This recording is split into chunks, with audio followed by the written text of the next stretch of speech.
तीसरे चरण का मैदान मारना, योगी आदित्यनाथ से लेकर अखिलेश यादव तक, प्रियंका गांधी से लेकर असदुद्दीन ओवैसी तक सभी लोग लगे हुए हैं 16 जिलों की 59 सीटों पर जीत पाने की कोशिश में। लेकिन जाति और समीकरणों के हिसाब से राजनीतिक दलों का फोकस उन्हीं सीटों पर है जिन पर उनकी रणनीति कारगर साबित होगी। तो भारत की बात में आज विश्लेषण करेंगे इन्हीं 16 जिलों के जातीय समीकरण पर, और इस जातीय समीकरण को साधने के लिए राजनीतिक पार्टियों ने जो रणनीति बनाई है वो जमीन पर कितनी सही साबित होगी। देखिए हमारी एक खास रिपोर्ट।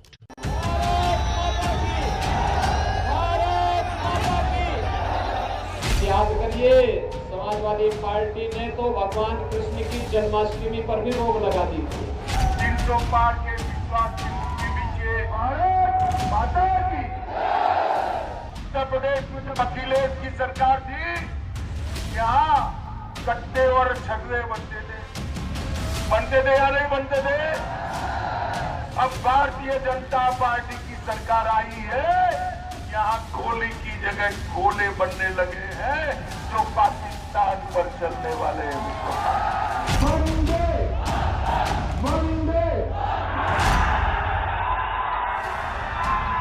और इधर मुख्यमंत्री जी धमकी दे रहे हैं कि गर्मी निकाल देंगे। अब शायद दूसरे चरण में रही बची बाबा मुख्यमंत्री जी की गर्मी निकल जाएगी। और जब से पहले चरण का बोर्ड पड़ा है, भारतीय जनता पार्टी के नेता कार्यकर्ता ठंडे पड़ गए हैं। छोटी बातों को लेकर के सांप्रदायिक तनाव होता था, दंगे होते थे, कर्फ्यू लगता था। आज भाइयों बहनों, वहां पर कर्फ्यू नहीं लगता, बाजारों में बमबाजी नहीं होती। आज वहां पर कांवड़ यात्रा निकलती है, हर हर कंपन के नारे के साथ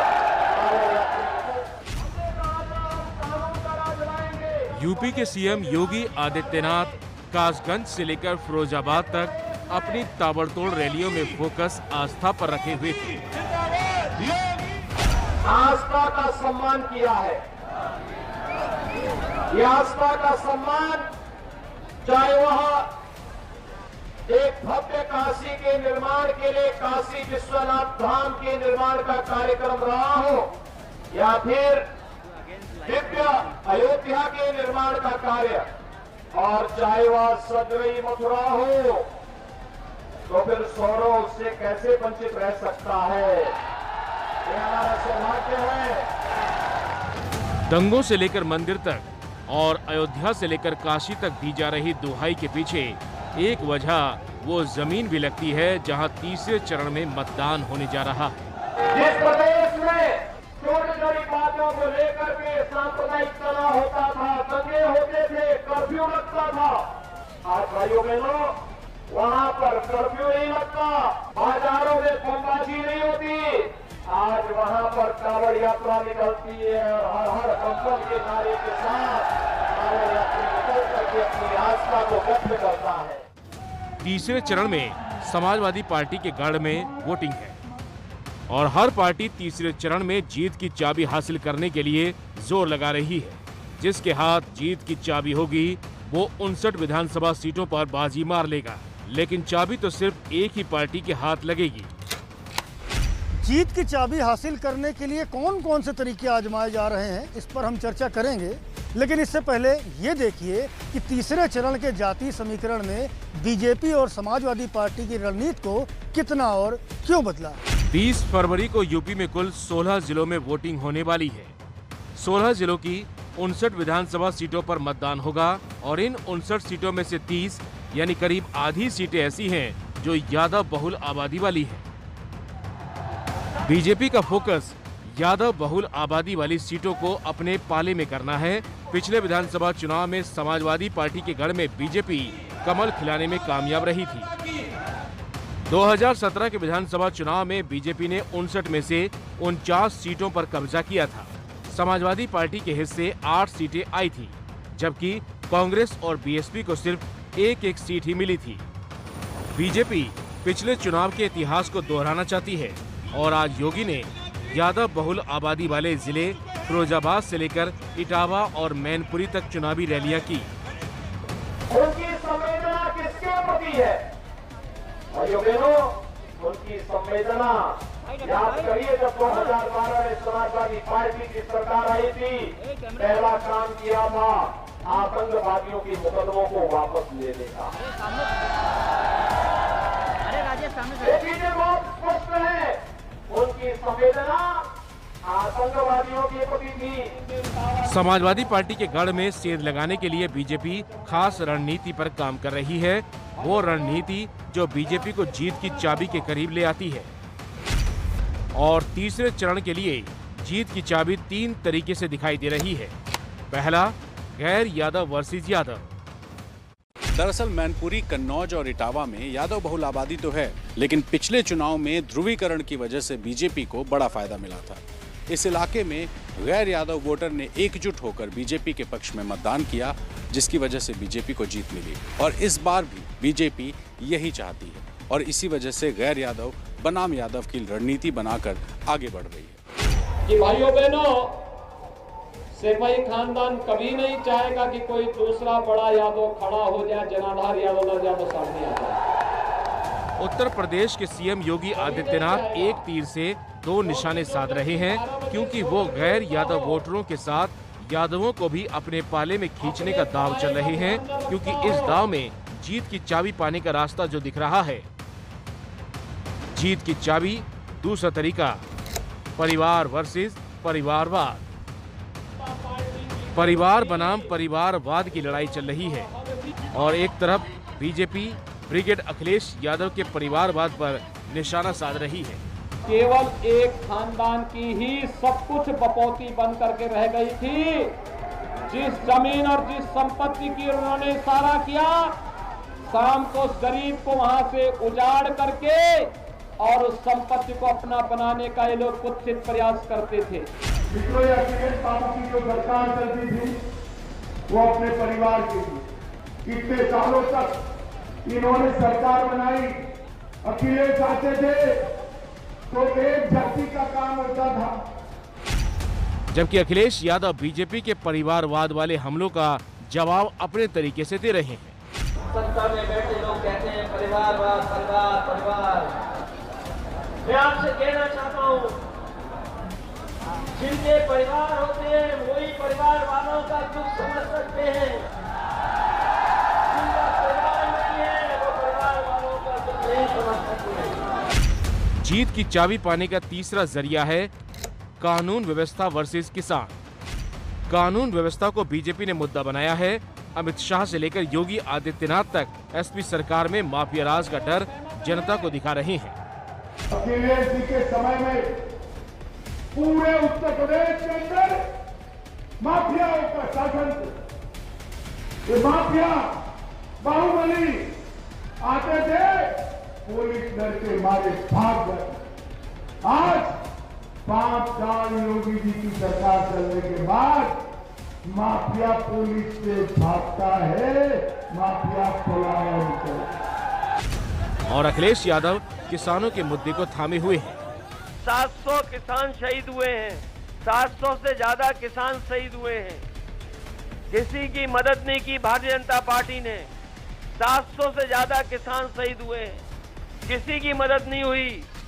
समाजवादी पार्टी ने तय किया है कि किसानों के याद में किसान स्मारक के साथ साथ जिन किसानों के परिवारों की जान गई है, किसानों की जान गई है, उन परिवारों को 25 लाख रुपए से मदद करने का काम समाजवादी सरकार में होगा। अब कानून व्यवस्था बनाम किसान वाले राजनीतिक युद्ध में जनता किस पर वजन देती है, ये तो तय होने में अभी वक्त है। लेकिन मुद्दे की बात यह है कि हिंदू मुसलमान दंगा आस्था से अलग जनता की अपनी जरूरतें भी हैं, जिन पर सरकार और विपक्ष दोनों का फोकस होना चाहिए।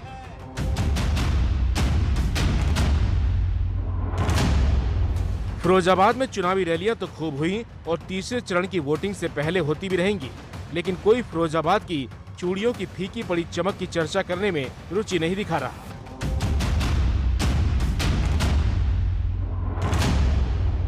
फिरोजाबाद चूड़ियों के लिए मशहूर है, लेकिन कोरोना महामारी की ऐसी मार पड़ी कि चूड़ी की डिमांड में 80% तक की गिरावट हो गई। रॉ मटेरियल बाकी सारी चीजों के मूल्यों में कुछ अंतर आया है?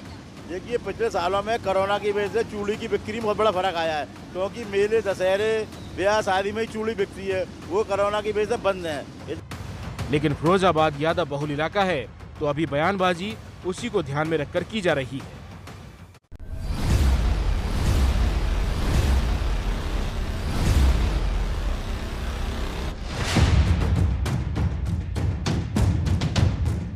फिरोजाबाद की तरह ही कन्नौज की गिनती यादव बहुल जिले के तौर पर होती है।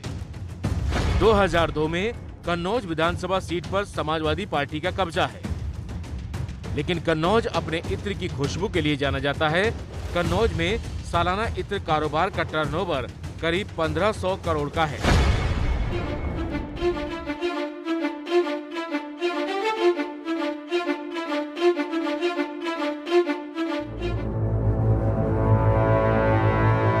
और इसी यादव बेल्ट पर बीजेपी की नजर है।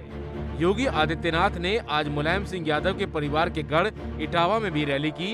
योगी ने जमकर यादव परिवार पर हमले किए। इटावा के सैफई में मुलायम सिंह यादव का घर है। इटावा जिले में 7% मुसलमान हैं। लेकिन इटावा में मुद्दा यहाँ का औद्योगिक पिछड़ापन है। आवारा पशु इटावा की मुश्किल है और खराब सड़क से जनता परेशान है। नरेंद्र मोदी नेताओं की बयानबाजी में भले ही असली मुद्दे पीछे छूट जाएं, लेकिन बयान में जगह न मिलने से मुद्दों की अहमियत कम नहीं हो जाती।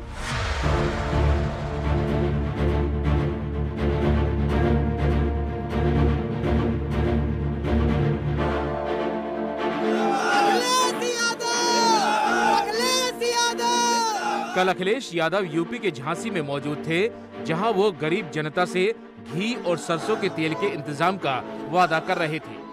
गरीबों को राशन से लेकर के अगर हमें पौष्टिक आहार कैसे मिले, घी और सरसों के तेल का इंतजाम करना पड़ेगा, तो हम लोग इंतजाम करेंगे। लेकिन झांसी और भी बहुत कुछ चाहता है। झांसी चाहता है कि सरकारें उसके लिए कुछ ऐसा इंतजाम करें कि यहाँ से शिक्षा और रोजगार के लिए पलायन की जरूरत ना पड़े। झांसी चाहता है कि उसके पर्यटन स्थलों का ऐसा विकास हो कि वो राज्य की अर्थव्यवस्था में बड़ी भूमिका अदा कर सके।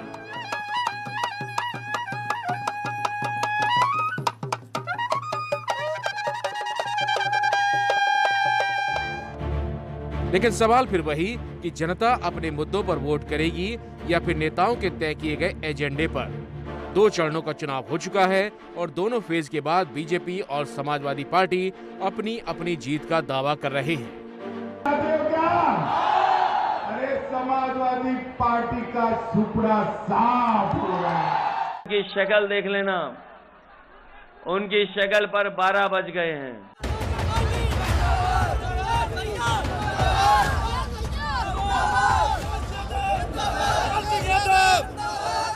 मैनपुरी जिले की करहल सबसे हाई प्रोफाइल सीट है, क्योंकि एसपी के मुखिया अखिलेश यादव इस सीट से चुनाव लड़ रहे हैं। अखिलेश यादव की उम्मीदवारी वाली करहल सीट पर जातीय समीकरण क्या कहता है, वो देखिए।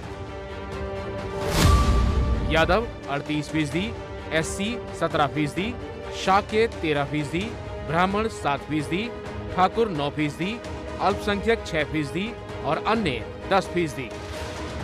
यादव अखिलेश के लिए वोट करते हैं तो उनका पलड़ा भारी हो जाएगा, लेकिन अगर गैर यादव वोट एकजुट होते हैं तो बीजेपी मजबूत हो जाएगी। और ये समीकरण सिर्फ करहल सीट पर नहीं बल्कि पूरे तीसरे चरण के चुनाव पर काम करेगा।